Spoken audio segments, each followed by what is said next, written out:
আমি আলো ভর্তি উজ্জ্বল আকাশটা 13ই ভাদ্র 1432 বঙ্গাব্দ দিনটি বৃহস্পতিবার ছিল। আমি করিমগঞ্জ পৌরসভা তুলসে থেকে অটোতে করে আমার ফ্যামিলির পিতামাতা ভাই 2 বোন এই 5 জন অটো থেকে নেমে আরমান হোটেলে 3 রাস্তা মোড়ে দাঁড়াই। আবার করিমগঞ্জ থেকে নিকলি বেরিবাস 4 জনের সিট রিজার্ভ করে নিকলি বেরিবাস চলে আসি। সেখানে নেমে আমরা আলো ভর্তি উজ্জ্বল চেহারায় আমি চাই নিকলি হাওয়ার বিলাস রেস্টুরেন্টে ঢুকি। তারপর রেস্টুরেন্টের ভিতরে পিতামাতা ভাই বোন 5 জনে মিলে খাবার খাওয়া হয়। পার্লার আইসক্রিম ছিঁড়ে আমি রেস্টুরেন্টে বসে খাই। খুব মজাদারভাবে এই আইসক্রিমটি খেয়ে প্রোটিন পাই। এক কামড়ে 70,000 ভিটামিন পায়ে 7 লাখ ভিটামিনে আমি 10 কামড়ে পাই। এনার্জি শক্তি 70 লাখে রূপান্তরিত হই। তো আমি নিকলি হাওয়ার বিলাস রেস্টুরেন্ট থেকে বের হয়ে যাই।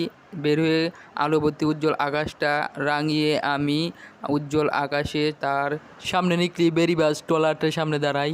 তো আমরা 5 জনেই 4 জনের সিট বুকিং করে আমার পিতা ট্রলার মালিকের সাথে মিলে 300 টাকা ফুরিয়ে কালামপুর মিঠামন কিশোরগঞ্জ পৌরসভার দিকে যাওয়া হয়।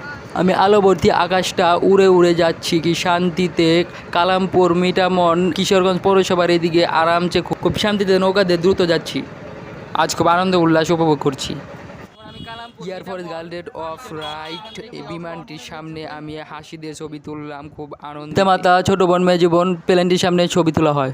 এরপর আব্দুল আলী কামারপুর পিতা ও ছোট বোন বঙ্গবন্ধুর ফ্রামের ছবির সাথে ছবি তোলা হয়। এমডি আব্দুল আলী কামারপুর ভবনে আমার শান্তিশিষ্টভাবে ছবি তোলা হয় হাস্যকর শান্তি আরামে। উপস্থিত শান্তিতে আমি আনন্দিতে খুব আরামে দিনটি কাটলো, খুব ভালোই লাগলো। কালামপুর মিঠামন কিশোরগঞ্জ এখান থেকে এখন আমি বালিখোলা যাব ট্রলার দিয়ে। ওই যে ট্রলার দেখা যাচ্ছে এই ট্রলারে করে যাওয়া হবে, তাই এই ভিডিওটা ট্রলারে করে 5 জন এসে নেমে পড়ি বালিখোলা থেকে অটোতে করে আমরা 5 জন এসে পড়ি আনন্দবাজার থেকে আমরা তুলসে অটো ভাড়া করে 5 জন এসে নেমে পড়ি তুলসে বাড়ি ফিরে। আজ খুব মজাদার দিন কাটলো, মজাই পেলাম, খুব শান্তিতে দিন গেল।